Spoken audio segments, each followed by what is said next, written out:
du théâtre, ce sera un spectacle qu'on a déjà donné, mais alors tout à fait au début de la programmation, puisqu'on en est à notre 15 ou 16e saison. C'est une pièce qui avait pas eu beaucoup de spectateurs parce qu'il faisait un temps épouvantable, c'était en plein hiver, donc on l'a reprogrammé, ça s'appelle Aliénor exagère. Le thème, c'est une conférence d'universitaires sur Aliénor et qui, bien entendu, ne va pas se passer comme prévu. Voilà, et c'est extrêmement drôle.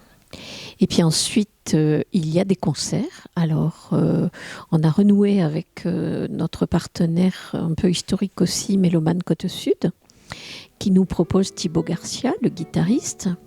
Et puis, nous avons aussi choisi de diffuser le spectacle d'un nouveau chœur composé exclusivement de solistes d'opéra. Donc voilà, vraiment de très très belles voix. Et c'est un chœur qui a décidé de travailler sur le répertoire traditionnel, mais d'aujourd'hui, basque.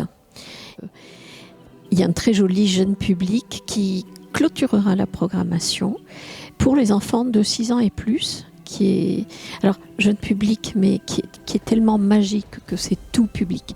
Mais c'est vrai qu'il faut que les enfants, les tout petits, c'est compliqué un peu pour eux. Mais voilà, avec une compagnie locale, soustanaise. Voilà. Donc ça, c'est vraiment très agréable parce que voilà, le jeune public, c'est aussi quelque chose qu'on essaye de développer. Évidemment, un spectacle de danse et la compagnie Androphine dans l'espace Roger-Hanin.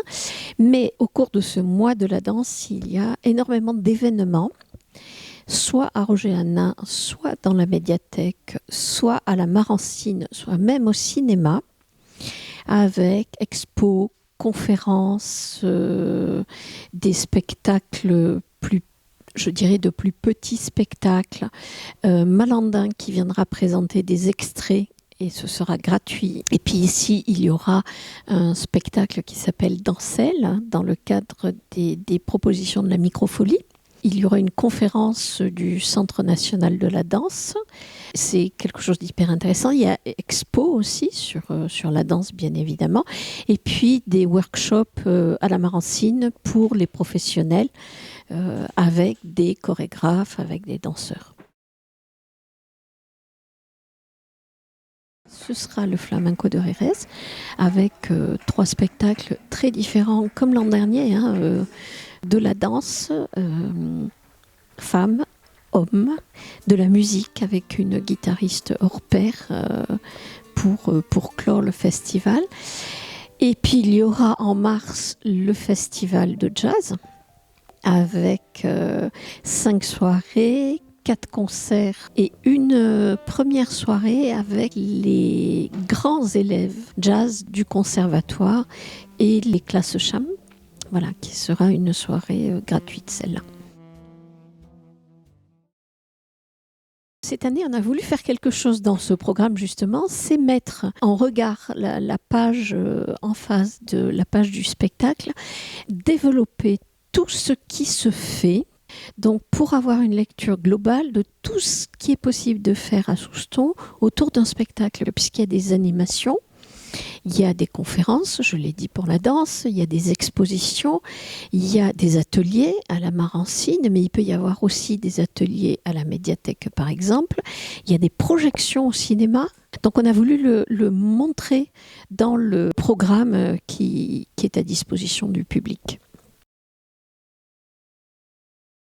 On a proposé de prendre une carte d'adhérent qui donne évidemment droit au tarif réduit sur tous les spectacles de la saison, qui sont au tarif normal, et qui donne aussi l'occasion d'avoir une place à tarif réduit sur le festival de flamenco et sur le festival de jazz. Et les adhérents qui auront cette carte pourront également profiter d'un certain nombre de prestations qui leur seront exclusivement réservées. Je pense par exemple à une sortie de résidence du Cirque Leroux sur The Elephant in the Room, puisqu'il continue à travailler avec de nouveaux artistes et donc dans la proposition pour les adhérents, il y aura ce spectacle-là gratuit. gratuit évidemment. Et enfin, il y avait une demande de nos spectateurs sur venir au spectacle. Ça peut être un peu compliqué en hiver quand il fait nuit, surtout rentrer du spectacle. Et donc il y avait une demande de transport en fait. Alors comme c'est très très compliqué d'organiser un service de ramassage un peu comme celui des écoles, hein, ça c'était pas pensable. Donc on s'est penché, ça fait 2 ans qu'on réfléchit, qu'on regarde avec tout ce qui se fait, et on a trouvé une application. Alors c'est aussi indiqué sur la plaquette qui s'appelle Covoite Modalis. Il suffit de télécharger l'application et ensuite chacun peut mettre à disposition son trajet vers la salle de spectacle, vers la Marancine, vers la médiathèque pour une soirée médiathèque. Et celui qui souhaite se rendre au spectacle d'une certaine manière se connecte aussi sur l'application, voit ce qui est disponible à proximité de chez lui et entre en contact avec ceux qui ont proposé.